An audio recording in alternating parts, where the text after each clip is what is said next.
Olá, meus amigos, sejam bem-vindos a mais um vídeo do canal Na Mente do Doutor, onde eu falo aqui minha opinião sobre os acontecimentos mais importantes dos últimos dias. Infelizmente, final de semana passado não houve tempo hábil para gravar um vídeo, mas essa semana nós estamos de volta aqui com o conteúdo do canal.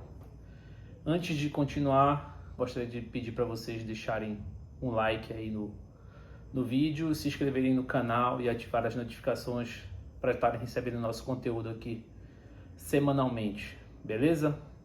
Bom, não posso deixar de fugir do tema principal que dominou o noticiário dessa semana, que foi o Congresso Nacional, que impôs uma derrota ao governo federal, ao Poder Executivo. Esse Congresso aí, mais uma vez, se mostra podre, um Congresso moleque, né? É um Congresso que se sente muito empoderado, né? Que historicamente, desde 2013, a gente vai fazer uma linha do tempo aqui, até 2013, essas emendas que os deputados recebem, elas não eram impositivas. As emendas parlamentares, funcionavam ali como uma troca, uma moeda de troca com o governo federal. Então o governo executivo conseguia negociar através dessas emendas apoio no Congresso Nacional. E, bom, aí a partir do governo Dilma em 2014, com a treta entre ela e o Eduardo Cunha, ele começou a aprovar um monte de medidas contra o governo federal. E uma delas foi para votação e foi aprovado, foi o orçamento impositivo, né? As emendas parlamentares impositivas, que lá atrás elas eram da ordem de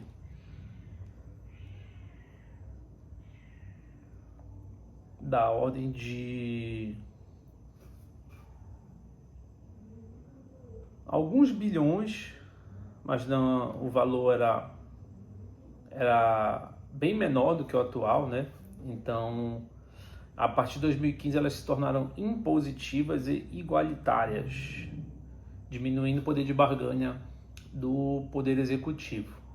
Bom, em 2020 a 2024, o crescimento foi tão grande na participação dessas emendas parlamentares que elas cresceram, passando de 11 para 16,8%. E em 2025, essas emendas chegaram a um total de 50 bilhões de reais. Então imaginem que do orçamento total, 50 bilhões estão disponíveis de forma impositiva. Então o governo obrigatoriamente tem que pagar essas emendas para os parlamentares, que podem usar como bem entender essas emendas. Fora essas emendas, essas são as emendas impositivas. Mas de 2020 para cá, né, isso foi uma prática que começou a ser muito utilizada no governo, na gestão da Câmara do Arthur Lira, o orçamento secreto, através das emendas de relator. Então, essas emendas ficaram muito conhecidas e a partir de 2020 ganharam um protagonismo enorme. Elas tiveram um aumento, para vocês terem uma ideia, de mais de 1000% de 2020 para hoje. Então, um crescimento absurdo, sim, porque enquanto isso, por exemplo, eu vou citar para vocês, nesse mesmo período, enquanto as emendas de relator, essas emendas do orçamento secreto, porque elas são conhecidas assim porque não tem uma transparência. A gente não sabe qual foi o deputado que enviou dinheiro para tal prefeitura, nem como esse dinheiro foi empregado. Então, para vocês terem uma ideia, enquanto o orçamento cresceu, nesse período, o orçamento secreto ele cresceu mais de 1000%, 1300%, os gastos e os investimentos com saúde, por exemplo, cresceram na margem de 160%. nesse período. Vocês verem aí, o valor é 10 vezes, quase 10 vezes maior. E aí é isso, esse congresso lixo que a gente tem, né? Nós somos muito mal representados. Infelizmente, a população mais desfavorecida é muito mal representada, tem pouquíssimos representantes, praticamente não tem voz, enquanto os grandes conglomerados, né, as pessoas mais ricas, tem muito lobby lá e conseguem, é impressionante como conseguem ter influência ali sobre os deputados. E fora isso, a qualidade dos nossos parlamentares também é lamentável, chega a ser deprimente. A quantidade de deputados que eles vão lá no plenário, no Congresso ou nas comissões para fazer videozinho, cortes para as redes sociais é um absurdo. O cara vai lá, faz lá uma fala de 30 segundos, 1 minuto, edita, corta aquilo ali e vai para a rede social. Ele depois se retira, ele não fica para discutir uma ideia, né? Para discutir um tema. Foi o que aconteceu, por exemplo, quando o Haddad foi na comissão, o deputado Nicolas falou um monte de coisa, depois se retirou da sala, e foi então que o ministro Haddad chamou o deputado de moleque, porque realmente é uma molecagem. Uma coisa é você ter um debate livre de ideias, né? Ninguém é obrigado a concordar com ninguém, mas o debate se faz necessário. É importante ter uma discussão de ideias. Ninguém pensa igual, mas é preciso chegar a um acordo e não fazer o que ele fez. O Haddad estava lá disposto a conversar, a expor as ideias do seu plano de trabalho. Inclusive o Haddad, coitado, eu, se fosse ele já teria desistido, porque é impressionante o nível de sabotagem que ele sofre, não só da oposição, dentro do próprio governo, inclusive, o cara é sabotado lá.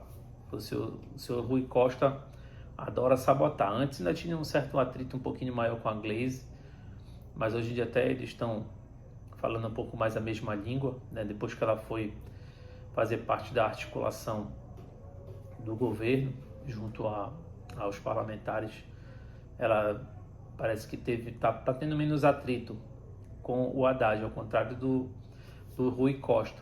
E eu sou partidário, inclusive, de que o presidente ouça mais o Haddad e menos o Rui Costa. O Haddad tem se desdobrado para seguir num caminho bom, economicamente falando. Então tem ideias boas, não é aquela mente antiga, né? Muito restrita, fechada ao PT. Ele é mais aberto a diálogo, ele escuta o mercado, então ainda tem uma certa brecha e está tentando fazer de tudo possível para manter um equilíbrio fiscal. O problema todo é que ele, desde o primeiro momento, ele fala em justiça tributária, e é impressionante o lobby que os grandes afortunados, né, têm no Congresso Nacional. Chega a impressionar, porque a gente vê que ele não tem força para conseguir fazer o ajuste de algumas medidas que seriam importantes.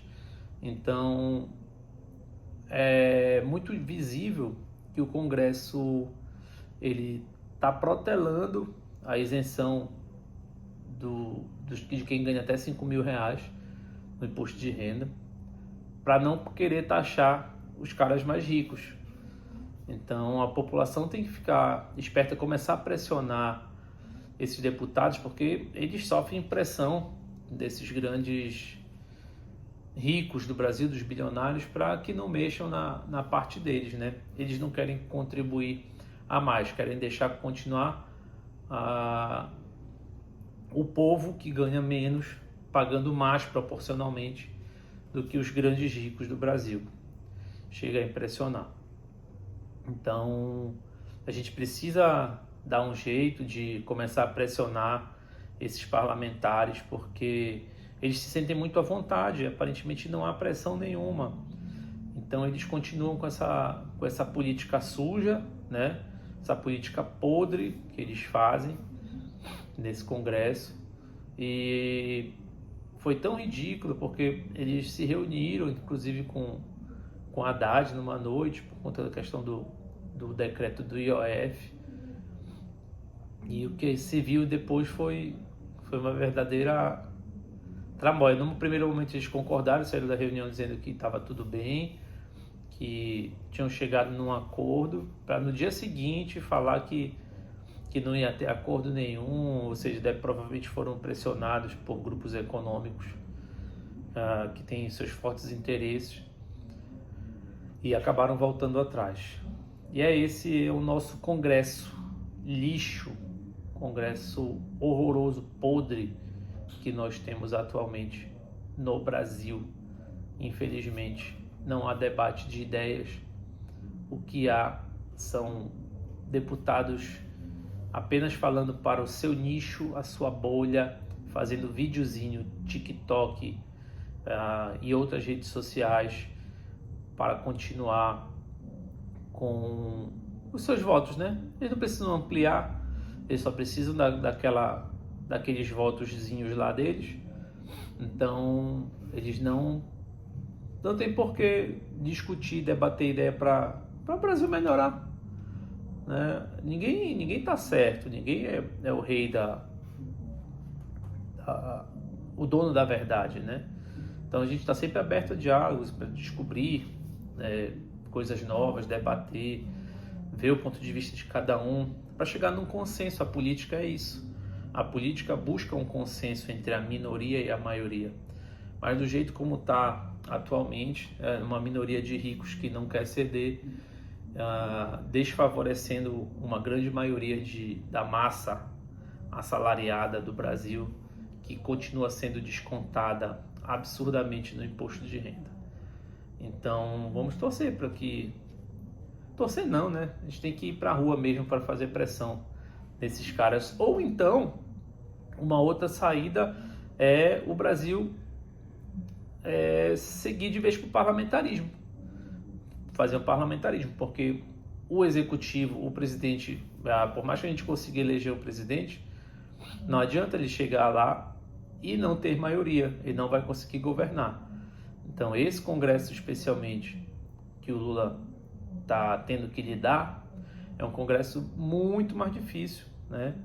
Não só por ser conservador, mas é porque não gosta de debater ideias. É traiçoeiro, né? Tem um monte de cargo lá no governo federal e vota contra o governo. Então, vamos ver como é que vai ser. É importante fazer essa pressão. Ou então é melhor mudar para o parlamentarismo mesmo, e aí eles vão ter que assumir as suas responsabilidades. Porque sendo um sistema parlamentarista, não ia mais existir o presidente, ou teria um presidente que seria apenas chefe de Estado, que é praticamente o que o Lula tem sido só um chefe de Estado, não está conseguindo governar por conta de um Congresso muito difícil.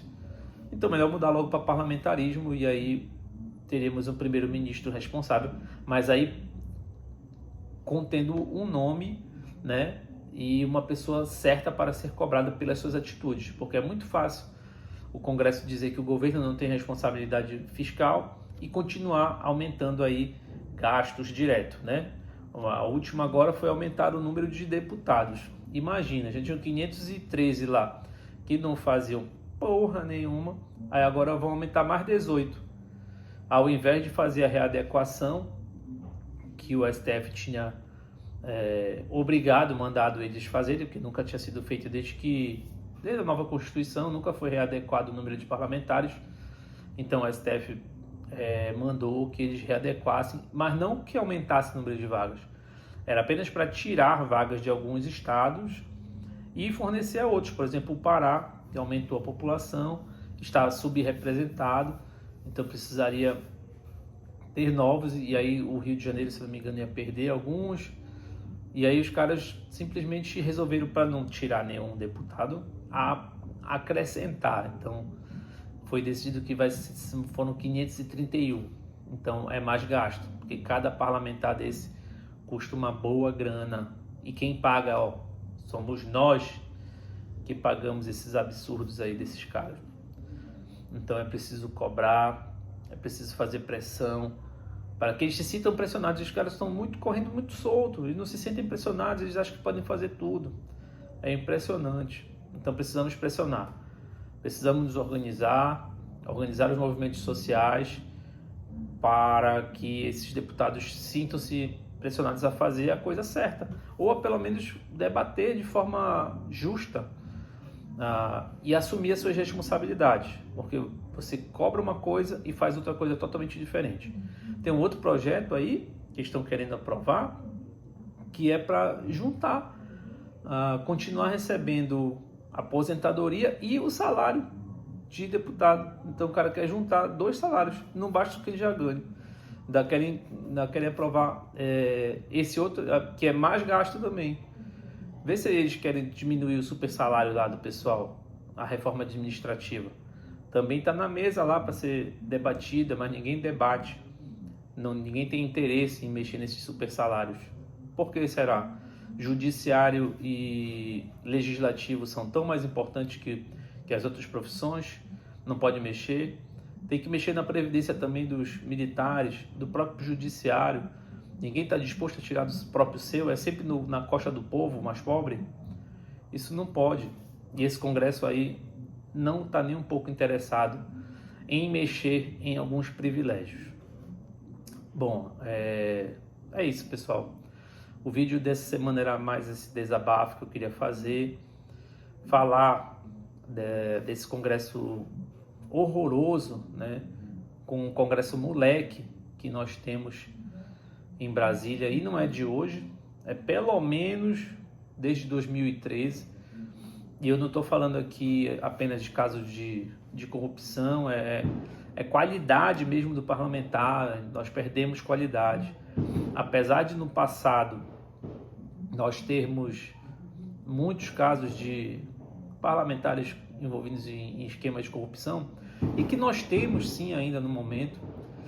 Existem informações inclusive de que está para estourar, porque o Dino mandou investigar, e está para estourar principalmente no União Brasil, essas emendas PIX, um escândalo muito grande que está por vir por aí. Então, e dizem que foi até por isso que houve essa pressão por conta do Alcolumbre e do senhor Hugo Mota. O Alcolumbre, que é do União Brasil, né, resolveu dar esse troco para pressionar o governo federal a pressionar o Flávio Dino. Só que o Flávio Dino agora é ministro do Supremo, não tem nada a ver mais com o governo. Então vamos ver no que vai dar. Mas parece que vai feder aí para o lado de alguns parlamentares, principalmente do União Brasil. Ficaremos de olho. E então é isso, o vídeo dessa semana é mais esse desabafo que eu queria fazer com relação ao Congresso, a esse Congresso brasileiro aí que, infelizmente, deixando a desejar, e não é de hoje, tá bom? Fiquem com Deus, um grande abraço, até a próxima. Não deixem de se inscrever no canal, dar o seu gostei e ativar as notificações para continuar recebendo o vídeo semanalmente. Beleza, pessoal? Fiquem com Deus, grande abraço.